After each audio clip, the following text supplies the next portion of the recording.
Opinion Research Corporation, brand new numbers out today. And our poll indicates that Americans are pretty much split. They're divided on whether his first year in office has been a success or a failure. 47% saying a success and 48% saying a failure.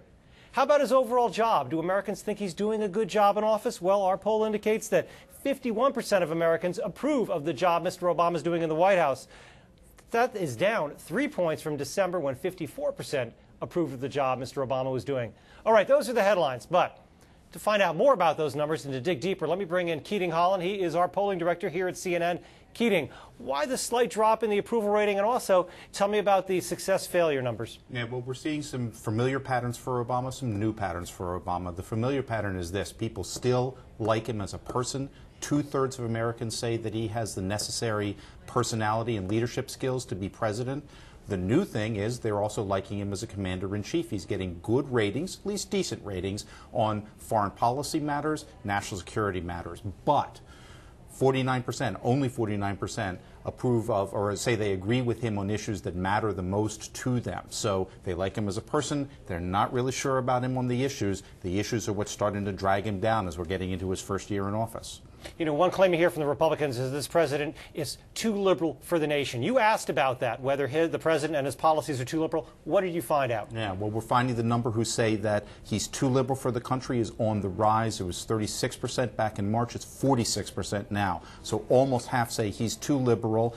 Interesting note, 1 in 10 Americans say he's not liberal enough. That's, again, the issues dimension of things. They like him as a person. They're not sure they like where he stands on the issues. And the more stands he takes on the issues, as 12 months has rolled around, the more we're finding that people disagree with him on the issues and think that he's too liberal. Okay, talking about the issues. I'm guessing here the economy, still issue number one. What'd you find? Yeah, obviously the economy is issue number one, and that's going up. A little bit of an increase in terrorism is the number one issue as well. It was 4% last year, 11% now. That's probably due to the Christmas Day attack on the airliner coming into Detroit. But the economy is the number one issue. Healthcare is the number two issue. The federal budget deficit is the number 4 issue. So of the top 4 issues, 3 of them are domestic, economic, and that's not his strong suit.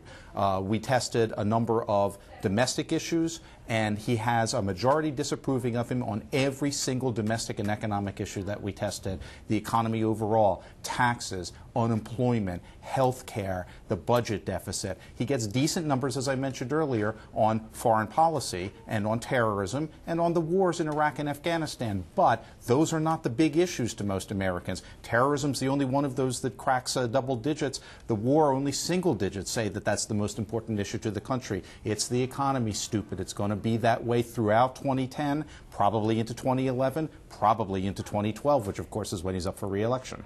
Our poll's coming out today, and so is the House of Representatives. They're back in session today. The Senate's coming back next week.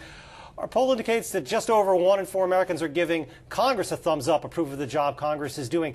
Is that something new, or is that kind of where the number's been, and what does it say to you? Yeah, Congress has not been popular. Congress has rarely been popular in the history of the Republic. Only 27% right now say that they approve of how Congress is handling its job. Up a little bit, but that's still a very anemic figure, and you've got to be worried if you're Nancy Pelosi or Harry Reid, you know, calling your Democrats back into session and looking around and realizing there's not a lot of people in the country that have a very good opinion of you right now. A little bit of good news maybe for Barack Obama if he ever has to start triangulating as Bill Clinton once did with Congress, because Barack Obama's approval rating is roughly double what Congress's is.